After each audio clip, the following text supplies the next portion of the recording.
Welcome to episode 381 of the Brainy Business, Understanding the Psychology of Why People Buy. In today's episode, I'm excited to introduce you to Dr. Therese Huston, author of Let's Talk. Ready? Let's get started. You are listening to the Brainy Business Podcast, where we dig into the psychology of why people buy and help you incorporate behavioral economics into your business, making it more brain-friendly. Now here's your host, Melina Palmer. Hello, everyone. My name is Melina Palmer, and I want to welcome you to the Brainy Business Podcast. In today's conversation, I'm joined by Dr. Therese Huston. Therese is a cognitive scientist at Seattle University and the author of 3 books. Her latest, Let's Talk, Make Effective Feedback Your Superpower, is what we're discussing today. Therese received her BA from Carleton College and her MS and PhD in cognitive psychology from Carnegie Mellon University. She completed a postdoc at the Center for the Neural Basis of Cognition, and she recently graduated from a program in organizational leadership at Oxford University. In 2004, Therese founded the Center for Excellence in Teaching and Learning at Seattle University. Her book, How Women Decide, was named a summer reading title by Oprah.com and called Required Reading on Wall Street by the New York Times. Therese has written for many publications, including the New York Times, The Guardian, and Harvard Business Review. Therese leads workshops and consults internationally on how to give and solicit more actionable feedback at work. In addition to giving a TEDx talk, Therese has talked at Microsoft, Amazon, Morgan Stanley, the Cleveland Clinic, and the U.S. State Department about how to create more inclusive workplaces. Her favorite place to speak was Harvard Business School to a standing room only crowd, and her least favorite was a conference in Denver where no one showed up. Yikes. I bet there's a story there. Really quickly, before we get into the conversation, I want to be sure you know that there are links in the show notes for everything, including related past episodes, articles, and books, including Let's Talk and more. It's all within the app you're listening to and at thebrainybusiness.com/381. Now let's jump right in. Dr. Therese Huston, welcome to the Brainy Business Podcast. Thank you so much. Great to be here, Melina. Yeah, I'm so excited to have you here with me today. Quick shout out to our mutual friend, Kwame Christian, for the intro. Love him. He's one of my very favorite people. And I believe I believe anyone who knows him that he'd be one of their favorite people. He's so delightful. Totally. For everyone who doesn't yet know you, can you share a little bit about your background and the work that you do? Absolutely. So I'm a cognitive scientist at Seattle University, and I'm a writer. I've now written 3 books, and most recent is Let's Talk, which is basically a book about how to give feedback to the other person so they don't crumble. Yes, very important. And I know when it comes to giving feedback, anybody who's ever had employees especially, and the advice you give in the book is pretty much from that perspective of a manager giving feedback to their direct reports. But really, you can use the advice to give feedback to anyone. Your husband, your wife, right. Can I use this with my kids? Absolutely. So yeah. Yes. The answer is always yes. I think pretty much with those, the things that work at work can tend to work with, kids and things for sure as well. So what led you to the, interest in giving good feedback? I feel like there's a story there. It probably stems from some not so good feedback. That's exactly it. I've had a couple of really pivotal moments in my life where it's been a crucial feedback moment and someone's really flubbed it in giving me feedback, and it's just helped me appreciate. So I'll tell you one quick story there. I was in my first year in a new job. I'd made a big career switch. I'd gone from being a professor to being a consultant. And it was my first year in the job. And I went to my manager and I said, hey, could we, do a review of the year and some pointers on how to go forward in year number 2? She said, great, let's do lunch. Like, okay, great, we're going to lunch. So we go out to lunch and we're in this elegant restaurant and it's lovely. We talk mostly, I'm about to get married. So we talked about that and we talked about her husband and her kids and our dogs. And we're getting to the end of lunch and we haven't talked about my year at all. And, I know we've got about a 15-minute walk back to the office. So as we're packing up, we're leaving the restaurant, she's paid the check and she says, "Oh, do you mind if we stop in the restroom before we head back to campus?" And I'm like, "No, sure. Let's do that." So we're each in the public restroom stalls. And she said, "So, Therese, about the past year," and I am not kidding. She launches into my performance review in a public restroom.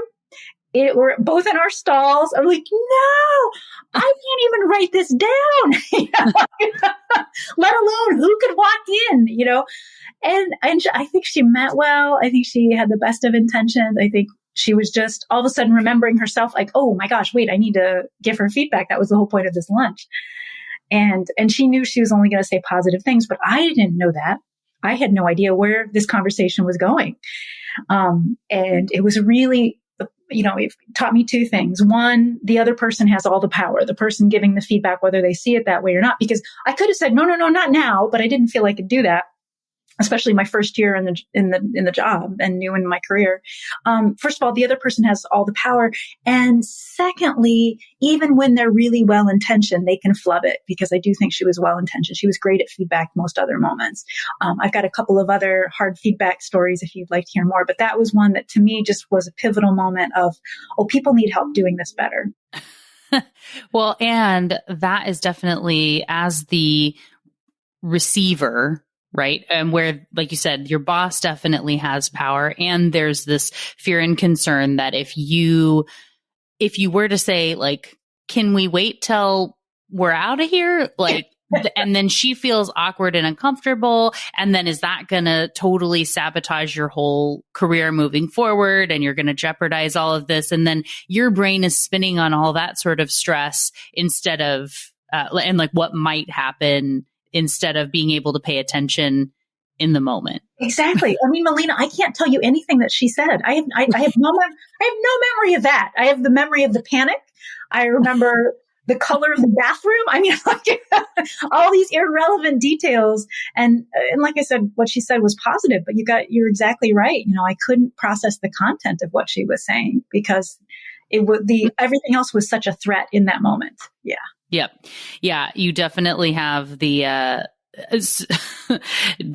you're sitting there. Well, in the moment, you're thinking about the story you're going to tell later. Like, oh my gosh. Right. In that, exactly. In a similar and totally different situation.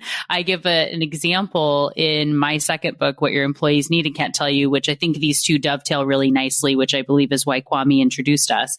But I talk about one of my bosses that I had gotten an email at 10 a.m. on a Thursday, and it says, "We need to talk, be in my office at 2. Ooh. Right. Yes. That's like how I felt, right? So of course you don't go back to what you're doing and think, "Oh, I wonder what that is," right? It's 4 hours of stress and looking at every project you've been working on, every person you've talked to, all the things. Is there some email I missed? Exactly. Yes. Right. What's going on? And then you go in ready for the fight and probably more like shaking, what's going to happen deal. And, she gestures for me to sit down and said, "Okay, so going to be out of the office tomorrow, and I wanted to let you know that I've put your name as the contact on my out of office responder." You're kidding. That's all it was? Yeah. As you were just saying, I'm sure there are other things we talked about in that meeting, but I couldn't tell you what they were.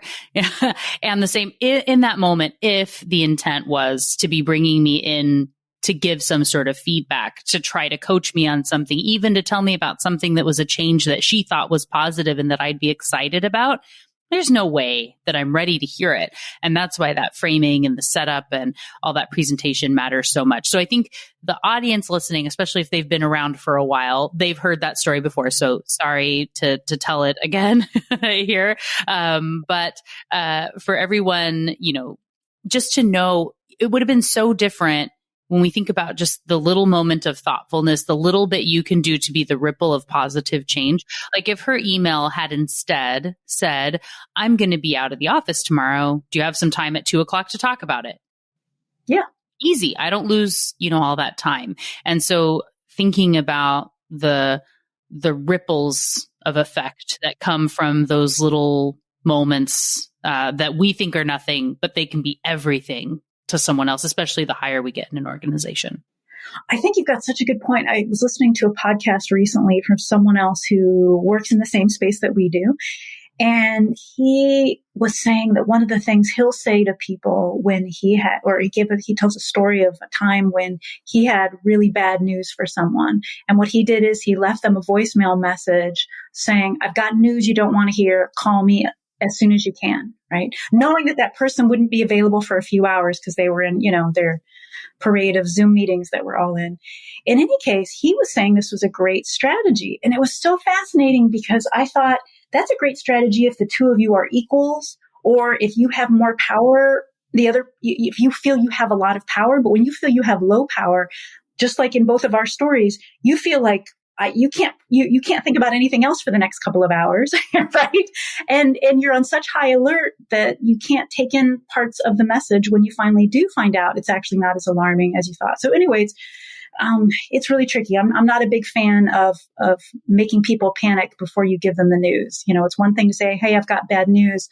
Brace yourself. We need to talk about this, and then go right into it. But giving that a couple of hours in advance, I think creates more stress than it does any good. Right. And then you're just like, there's nothing else but dwelling on that in a way that's not going to be helpful. So I know you said you have some other examples of flubbed moments, which may or may not come up throughout the conversation. I would love if you can step into, you talk about the 3 types of feedback in the book, and that when we think about meeting with our employees, we maybe kind of lump it all together. And, why is it so hard for us to be giving any sort of feedback? I don't know. I feel like I could rattle off all sorts of questions for that, but I'll let you go. Those are great. They're all important and tricky issues. So when I tell people there are different types of feedback, I usually get a nod, and people say, right, there are 2 kinds of feedback. There's positive feedback and there's constructive feedback, which is, a euphemism for negative feedback, right? I did sorry to interrupt, but there was one point in the book when you're talking about that, that it was so it's positive and negative, but we like to say it's constructive criticism or it's whatever. And it's you call it whatever you want. They know it's negative. Right? That definitely made me laugh. Yes. Yeah. However you want to. You call it a growth area. I just consulted with a company that called it a growth area, which is great. It's really nice to put a positive frame on it. However, the other person knows what you're saying. I really like the distinction made by Stone and Heen in their book, Thanks for the Feedback. And they distinguish 3 kinds of feedback. So they call it appreciation, which is the positive feedback that we all know and love. It's the recognition. It's what I want you to do more of that you're already doing. It's the thing that you do that no one else does on the team that I need you to do, right? What makes you a valuable employee. So that's appreciation. And then the other 2 types are coaching and evaluation. So coaching is advice. This is here's how you can adapt. Here's what you need to adopt. Here's how you can pivot. Here's how I see a place where you could have more impact. That's coaching. And then there's evaluation. And evaluation is the feedback we give least often. And that's letting someone know where they stand. So finding out, given the number of podcast interviews you've done, are you having the reach and impact that you want to be having at this point, right? So, that's evaluation. That's evaluative feedback. And it's, that's harder feedback to give, to let someone know where they stand as an employee. How are they performing in year 1, in year 2, in year 10? Or how are they performing relative to their job description? But it's so helpful for people, especially new employees. They're wondering, I'm 6 months into the job. Is it okay that I'm still in learning mode, or do I need to be in contributing mode? So those are the 3 types that employees really need. They need appreciation, they need coaching, and they need evaluation. And the way this gets blurry is that often an employee will come up to their manager and say, hey, I'd love some feedback on how I'm doing. And the manager launches into one of those. They might launch maybe into coaching. Well, like, oh yeah, in fact, I've been meaning to tell you this. In meetings, if you just stop doing blank, it would really, I think we could move through the issues a lot faster. It's kind of getting in your way. And the employee's like, I just wanted some appreciation. I wanted to hear I was doing a good job. And I especially hear that for people who are working with Gen Z and millennials, that they find themselves kind of surprised how often they're misaligned. They're giving coaching or evaluative feedback, and that person wants appreciation, and there's a frustration happening there.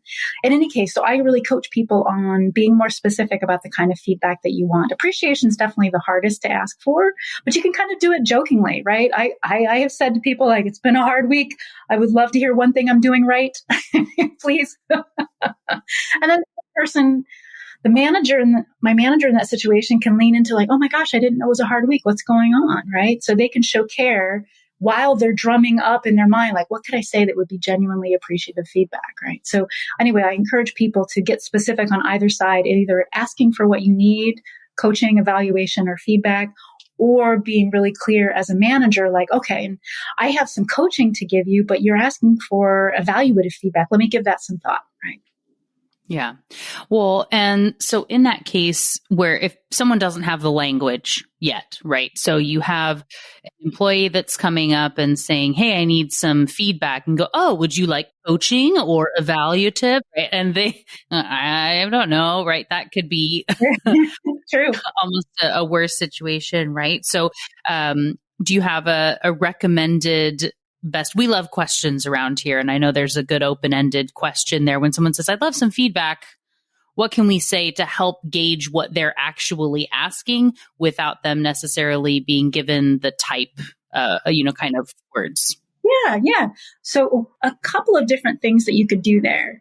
So if I were the manager in that case, I might say, great, I'm so glad you're interested in some feedback. I'd love to give you some. If you don't have any right then, because sometimes managers find they're not in a place where they can give feedback, to just say, great, let's schedule a meeting for tomorrow. I want to make sure that you get the time that you deserve, because sometimes managers need to think. I'll often talk with managers who feel pressured into giving feedback in the moment, and that often doesn't work. So I just want to, for the manager, a good piece of advice is say, great, let's give this the time it deserves. Let's get something on my calendar for 2 days from now or something like that, right? So that would be one thing I would definitely do as a manager. The second thing that I would recommend doing to find out what kind of feedback they want, say, I'd love to give you some feedback, but I want to make sure I meet your needs. Do you want to find out what you're doing well? Do you want some advice? Do you want to know where you stand? And that person then will probably be stumped because they haven't given it that much thought, right? And that's okay, because you're helping them get clearer about what they want.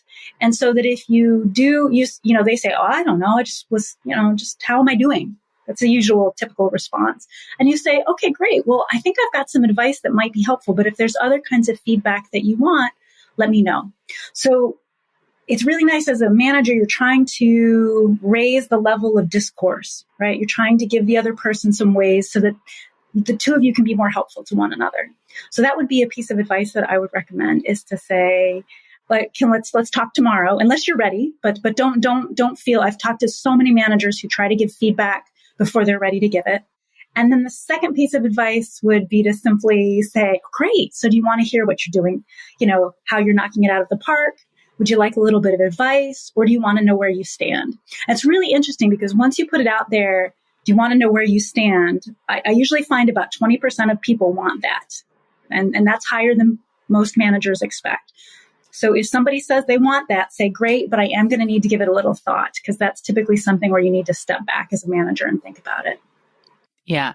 I feel like that is the spot where even as a manager, putting that out, do you want to know where you stand? It sounds unintentionally ominous. And I think that's where people are like, oh, good point. Right. So you hear it and be like, where I stand? I wasn't even thinking about that. Yeah. But that doesn't mean it's not important. And even if you haven't been paying attention to it, but I think that's something where some managers would say, I don't even want to ask that question. because I don't know what advice to give.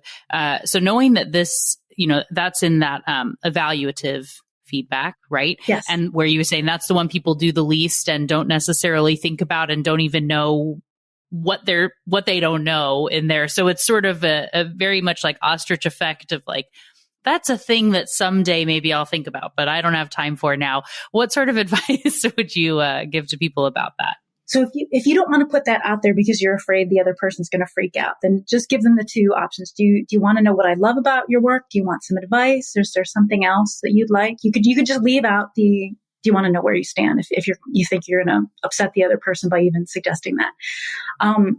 But what I do recommend is that if you manage people, at least every 6 months, you should be sitting down with someone and letting them know where they stand. And you can say to them like, hey, I'm trying to get into this practice of letting people know, to what extent they're meeting expectations, because I think this is something we kind of wonder about, but we don't articulate. So I'm practicing as a manager, getting better about that. So I'd like to give you some feedback on that so that the person doesn't feel as though, oh my gosh, I'm hearing this because I'm screwing up left and right. But what I find is when managers do say, like, I'd like to let you know where you stand because I'm listening to podcasts or I'm doing my homework and I know this is an important thing that way too few people get this kind of feedback. I want to let you know where you stand. Usually you have positive things to say about where they stand.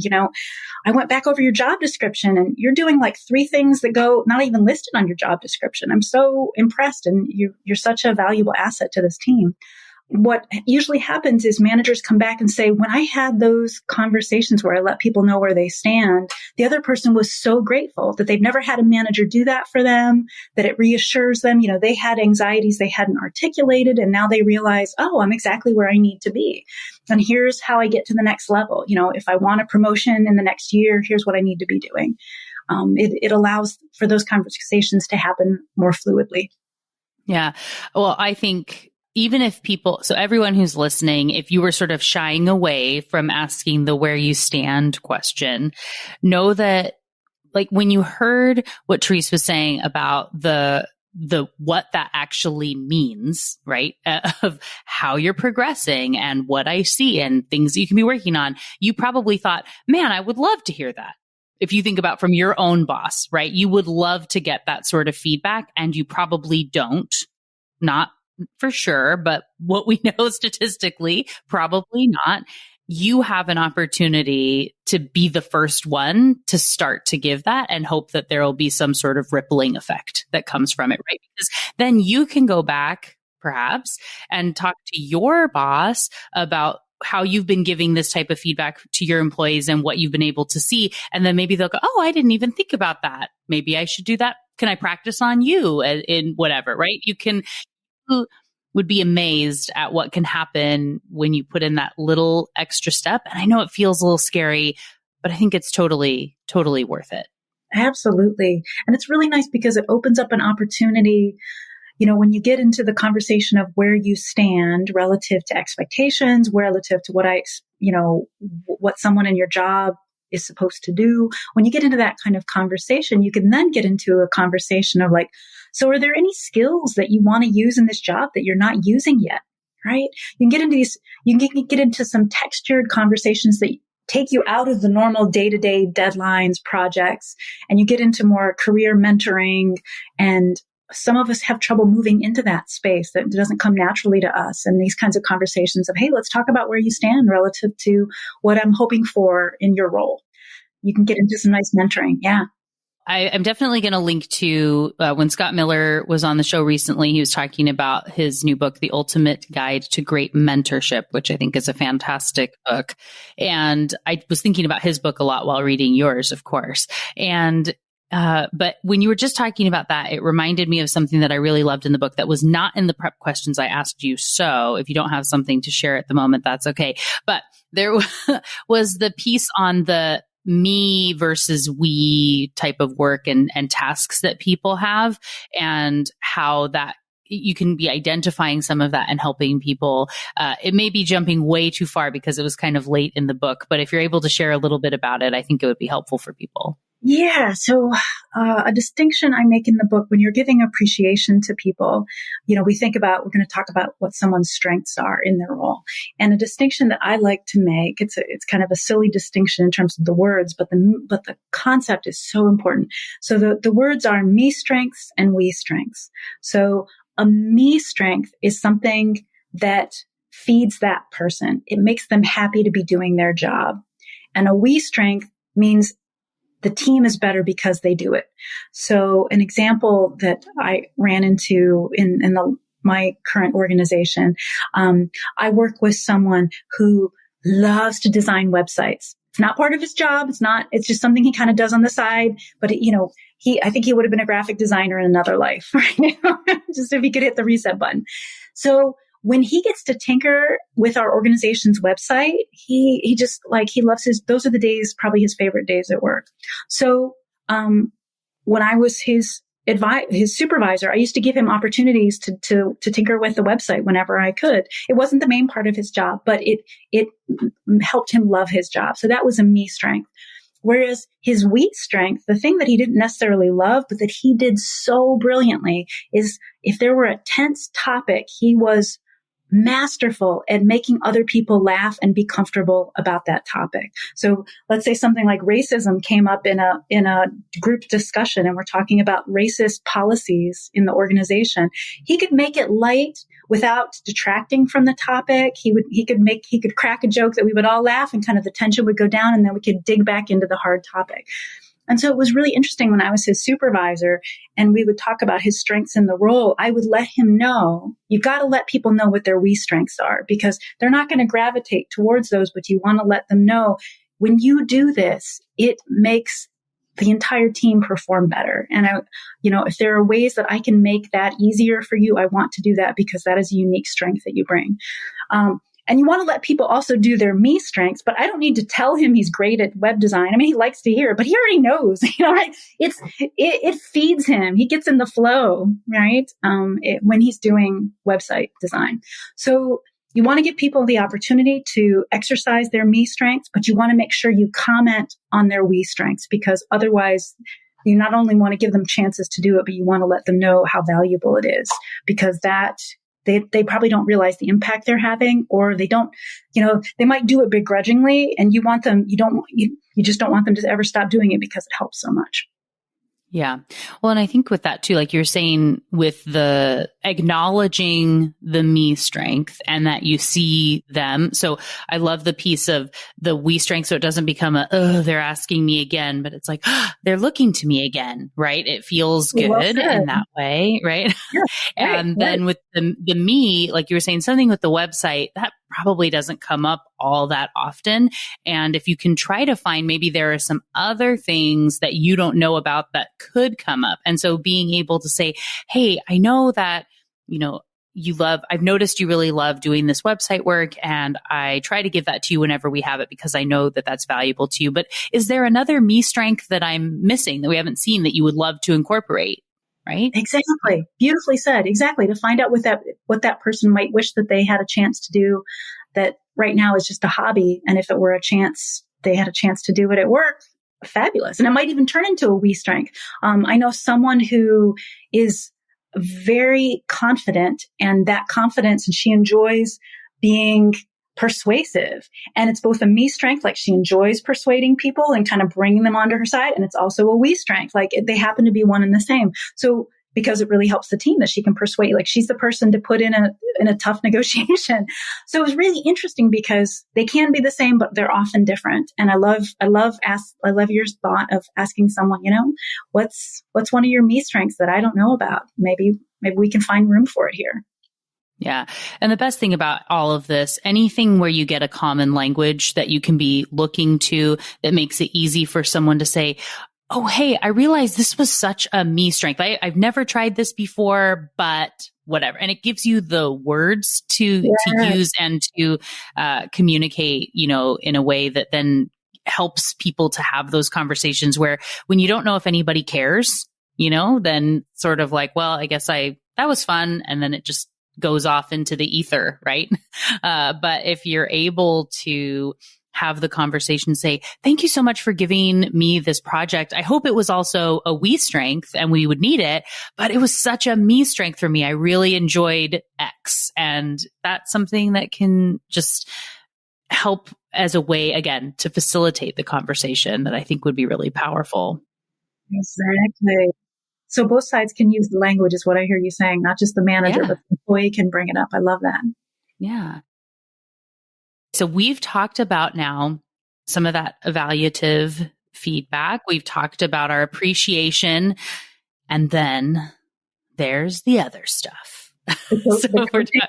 Yeah. And so the coaching, I know that there can be some opportunities where this gets a little bit scary for people, maybe sometimes, to give some of that feedback, especially where it feels like it's something to improve upon, something you might need to change. This is not quite into our moment of choose your own adventure, but I do have a couple avenues I think that I'm thinking of with this and things I know I wanted to talk with you about. So one is, and it might be part of a different area of feedback, but I'm really interested in, how we side with the person and not the problem. I love the way you talked about that in the book. And then also I'm hoping we will have time to talk about how we can not just give lots of advice and tell someone how to do something, especially when we see from a distance, like in the hotel example you give in the book. So potentially they just sort of flow together, but those are the two things I really want to make sure we don't miss in the conversation. Very nice. So thank you. Thanks for queuing both of those up. So first, let's talk about siding with the person, not the problem, because that's one of my mottos. And it's easiest if I had a diagram, but I can kind of explain it. So in most feedback conversations, there's three entities in the room. Let's say there's you, the feedback giver. Let's assume you're the feedback giver.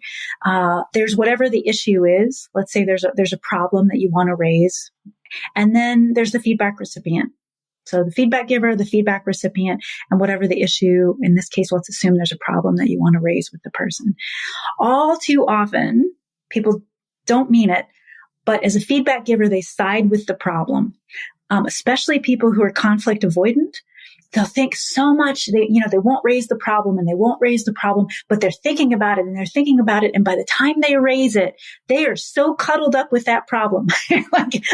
Because in their mind, it's now, you've done the frustrating thing 12 times. They've seen it happen that many times. They now feel justified in bringing it up, but they have really aligned themselves with the problem such that they are now, they don't mean to be, but they're kind of in attack mode, and they're giving the long list of the times you've done this and all these different meetings and why it's damaging to the team and it's hurting their reputation and all kinds of things like that. So all too often people will inadvertently get so wrapped up in the problem, they're kind of siding with the problem. And as a result, the other person, the feedback recipient, feels very much on their own. What I recommend is, whenever possible, side with the person, not the problem. Side with the person. And this can become a nice little mantra so that if you're in a tough meeting and you're trying to figure out what to say to yourself, what would it mean if I sided with the person here? And the notion is, if you can imagine yourself kind of swinging around to their side of the table, and the problem is now on the other side of the table, and the two of you are looking at it from the same vantage point. You're both sitting back with your arms crossed, being like, yeah, that is a real problem. All right. So what are some options here? Like what's on the table and what's off the table? What would you consider? What's totally not an option as an approach to solving that problem? The other person's going to feel so much more supported because you've also said that the problem isn't intrinsically woven into who they are, right? You're like, the problem's over there. I know you can fix this. The question is, how do you want to fix it? And how can I support you in fixing it? Is there anything that I could do? Can I unblock you in some way? Is there something I could move out of the way for you so that you could solve that problem? And the other person will feel so supported, just that your tone will change. We're in this together. I know you can solve this. And they'll feel like you're on their side. And if you can make that switch of how could I side with the person right now? And the important part here is some people hear this, Melina, and they'll think, oh, you're saying I need to be indirect, or I need to kind of sugarcoat. I'm not saying that at all. I'm saying you're still like, hey, I can see it's a problem. You can see it's a problem. Maybe they don't see it yet, but by the time you explain like, hey, look, In meetings, you're showing up 10 minutes late. I've noticed, so the way I would bring it up is like, so I've noticed that this morning's meeting, you were 10 minutes late, and I'm concerned about that because I've noticed it's become a pattern on our Tuesday morning meetings. And have you noticed that? And the other person might be like, yes, oh, this is so awkward. Yes, I have noticed. Okay, let me explain. Great, no problem. They explain. And they're like, okay, so I'm glad to know why it's happening. I'd love to help you think of how you can make sure, because that is important. It's for you to be there on time. Everybody else kind of takes it as a cue. They're turning to you as the most senior person in the room besides me. And if you're late, they're thinking, well, maybe I can be late, right? So you're helping them potentially see the impact. Now, what would be, what's getting in your way and what strategies might work? And to ask them questions. And this leads us into your second issue of, rather than saying, well, okay, here's what I need you to do. I just need you to be on time, right? Instead, like, what would help? What would help? What would help get you there? What strategies are you willing to try and what are you not willing to try? And often people will want to go first to like, well, here's what I can't do. I can't leave for work any earlier, or, they're going to list their reasons of things that can't budge. That's fine. Let them get that off the table. Well, once they've exhausted that, then they're ready to like, okay, well, now I'm just making excuses. All right, now let me move into problem solving mode with you. And to stay in that mode of kind of asking questions like, okay, great. All right. So I hear you saying you can't leave any earlier. But you're thinking that if you could catch an earlier bus, if you didn't dawdle, if you could get faster to the bus stop, that might help. Okay, great. So that, it would, is there more to talk about there? And they're probably like, no, I'll figure that out. I'm like, okay, great. So that's one strategy. Are there other strategies that might work? But you're in the asking question mode, because if they can articulate the solutions themselves, they're going to feel much more ownership over them than if you give it like, here's what I want you to try. If you can just help pull it out of them, right? Help them. And if they get stuck, then you can say, well, here's one thing I was thinking. Do you think this could work? Could you see some way you could do something like that? Or is that at all useful? But don't assume that you know the solution, because if your solution doesn't work, it becomes really quick for that other person to feel like you just don't understand the problem, right? You don't understand them, or you don't understand the problem. Whereas by asking questions, you help that person feel seen. Plus, you're going to learn a lot more about what they've already tried, right? Chances are they've tried a couple of different things to make that Tuesday meeting on time that you don't know about. And so if you suggest one of those, they're going to be frustrated. Like, well, of course I tried that, right? Then they feel insulted because of course you've done whatever the obvious thing is. So asking questions is a much better way to go than to jump into, and the temptation, I think, we get into recommendation mode because we're trying to solve the problem quickly. But we're actually that other person's likely to put up barriers. We're going to solve the problem more quickly if they articulate the solution themselves. It may take, that conversation may take a little longer, but you're more likely to get behavior change faster if they articulate it, and they're more likely to stick with whatever they try. Yeah, I'm definitely linking. And I know I mentioned to you that the IKEA effect was something I was thinking about constantly while reading the book and with the tips and everything in it. So I'm linking to that episode in the show notes. And essentially for everyone that's not familiar with it yet, that is, we like things more when we've had a hand in making them. Oh, essentially. Yes. Yeah. Yeah. IKEA, of course. Right. My wonky table is way better than whatever thing you put together, even if you're a professional, right? And so when we're able to be a part of crafting that solution and coming up with the idea ourselves, then you feel, I pitched it, it's on me. If it does, you're going to try a little bit harder, like in this sort of conversation that you're talking about. So that episode is linked for everyone in the show notes to check out. And I also, I made it so it was the refresh right before this one. So that makes it real easy. So with this, you gave an example in the book that was at a hotel that was talking about this. And I hope it's like in there enough in a way that you spent enough time crafting it, or you remember the story that you can share. But I think it really shows how easy it is to give the advice in a way that then is totally missing the mark, and we don't necessarily realize it. Can you share that story a little bit? I forget the pseudonyms I use because these are people that I interviewed. And so I'll just make up new pseudonyms. I just won't use their real names.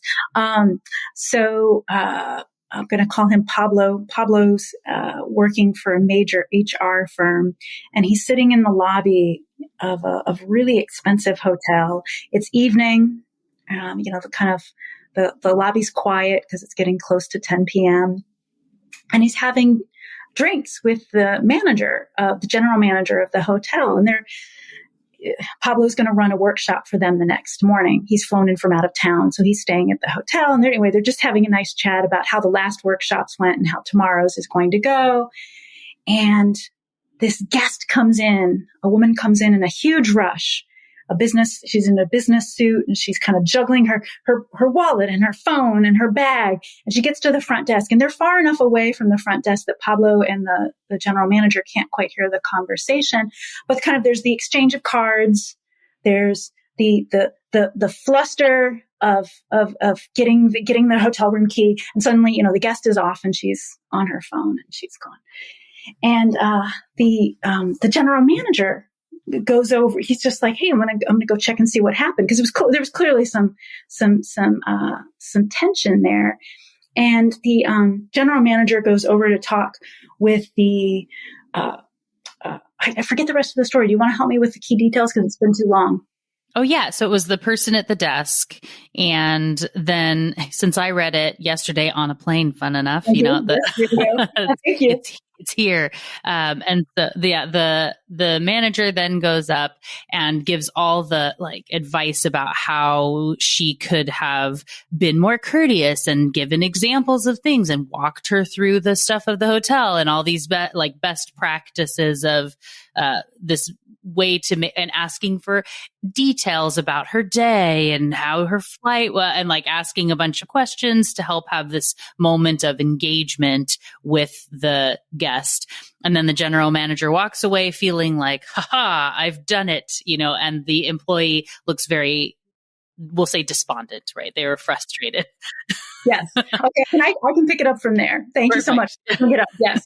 The general manager even looks over at Pablo and does the thumbs up, look what a great job I just did. And Pablo's like, yeah, I'm not sure about that. So he goes up to talk to, let's say, Camille, the person who just handled this guest. And he's like, "How's it going?" And Camille's like, "Oh, fine." She just immediately goes into her happy mode, I'm in my professional mode. And Pablo's like, "No, really, how are you doing?" He's like, I just saw that. What just happened?" She's just like, "Oh, it's okay. The guest was very frustrated. But I should have made a personal connection. I should have asked her about her day and asked her some questions. I should have done that. That might have helped." And he's like, talk to me. What just really happened, right? Because she's basically parroting back to Pablo what the general manager said she should have done, right? To ask about her day and Pablo's like, "Hey, come on, talk to me. You can talk to me. What happened?" Because he recognizes Camille from the last workshop that he did. He's like, "What really happened?" And then the desk attendant kind of breaks, and she's like, "Okay, well, so she just got in from a late flight. She said she's supposed to be on the phone with Asia, her meeting has already started, but because her flight was late, she missed the beginning of this important call that took weeks for her to schedule. And so I thought the most important thing I could do was just get her to her room as fast as possible. But, I should have formed a connection, and my opportunity is lost because now she's already in her meeting." And Pablo's like, "What else could you do? What could you still do now?" And she's like, "Well, nothing. Her meeting has started. She's in her room. She's in for the night." And Pablo's like, "Let's think about it. Talk to me. What else could you still do? How could you still form a personal connection?" So he's asking questions, right? He's not giving any advice. He just keeps asking questions. And she goes through a couple of different thoughts, and then it dawns on her. She's like, "I could put a note under her door. I could put a note under her door that says something like, if you need anything from me, I'm at the desk until 6 a.m. My name is Camille, And if there's any way that I hope you got your 30-year call to Asia. I hope you made it on time. I'm here for you if you need anything. So she decided this is what she's going to do. She goes, she writes the note, she slips it under the desk. And Pablo's feeling like, good job. She's going the extra mile to make that personal connection. And a couple of days later, there was a 5-star review posted by that guest naming Camille by name on the review site for the hotel. So it's just a beautiful illustration that if Pablo had jumped in with his advice giving, just like the general manager did, he wouldn't have gotten all the details of why this was so hard. Plus, if he had suggested something to Camille, she might have seen problems with it. But instead, because he kept asking, like, what could you do? It's not too late. She's here till morning. What could you do? She was able to come up with something that she was proud of, and then got her got the hotel a 5-star review. Whereas maybe this client or this hotel guest wouldn't have left a single review. I don't leave 5-star reviews, even if I have a good experience most places. But he helped her come up with her own solution. She owned it. She had a proud moment, and the guest had a great experience. I love it. And what I really love about that is it also helps to showcase something you talk about, quite a lot in the book, that there are so many opportunities to be giving feedback. It's not just it's your annual review and it's time, right? So in this case, we can ask a thoughtful question here. We can be making a kind comment there. It doesn't have to be formal to be giving feedback. And I think the perfect thing to close on before we have, contact info and people to reach out is the ratio of praise to other types of feedback, because I'm betting that our listeners are going to be surprised by what the research shows as far as how much praise we should be giving to balance out that, kind of more constructive feedback. You're absolutely right. Most people think it's going to be like a 2-to-1 ratio, like the best performers get 2 pieces of praise to every piece of criticism. University of Michigan research shows it's way different than that. It's about 5.6 pieces of praise. The top performers in real companies get 5.6 pieces of praise to every 1 piece of criticism. And you might think, well, they're the best performers. That's why they get the praise. But actually the research shows often the praise comes first. So it's like applause and then great performance.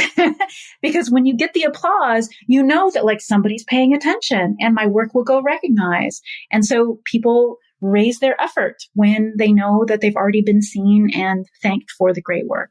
So up your praise and even give it before the great work has been done. Love it. Such great feedback. Thank you. To be able to give there. And I'm guessing too, as people were listening, they went, wait, 2-to-1? Like I was maybe thinking 1-to-1, or do I give good positive feedback at all? Right. So just we can't overpraise, I think and going out of our way to make those positive comments. You can practice. There are so many things we think all the time that seem like simple little throwaway comments. And we think the other person won't care, or they don't need to hear it, or they probably know it. And whatever it is, assume that they don't. Just say it. Just say it, practice saying it, and it can definitely have such a positive impact for sure. So as we close out the show, for everyone who is excited to connect and learn more and get to know you a little bit better, what is their best path to do so? So you can find my book, Let's Talk, How to Make Effective Feedback Your Superpower, anywhere you like to buy books, whether that's online or in a brick and mortar store. It's available everywhere. And you can also reach out to me on my website, ThereseHuston.com. So that's ThereseHuston.com. So ThereseHuston.com. I'd love to hear from you. And I'm just such a treat to be here, Melina. Thank you. Oh, of course. Thanks so much for joining me. And so everyone knows, we will, of course, put those links in the show notes to make it nice and easy for you. So thank you again for joining me for this talk. I look forward to the next one. Likewise. Thanks so much, Melina. Have a great day. You too. Thank you again to Dr. Therese Huston for joining me on the show today. What got your brain buzzing in today's conversation? For me, I'm such a fan of anything that's using science-based insights to have better conversations with team members, helping with their development and growth. Even such a simple shift of not siding with the problem, that reframe, it's so small, but so impactful for the employee and for yourself. And what I really love about that is that anyone can do it immediately. Whether you're a brand new manager or you've been doing this for decades, this is a simple mental reframe that you can implement easily. And it has some physicality to it that helps make it sticky. What I mean by that is so many concepts in business and behavioral science are super abstract and hard to imagine and relate to, and therefore you're less likely to remember them. This is why I give so many examples where you imagine yourself in a scenario. It helps it feel real, and you're more likely to remember that story when you're in the moment and need the insight.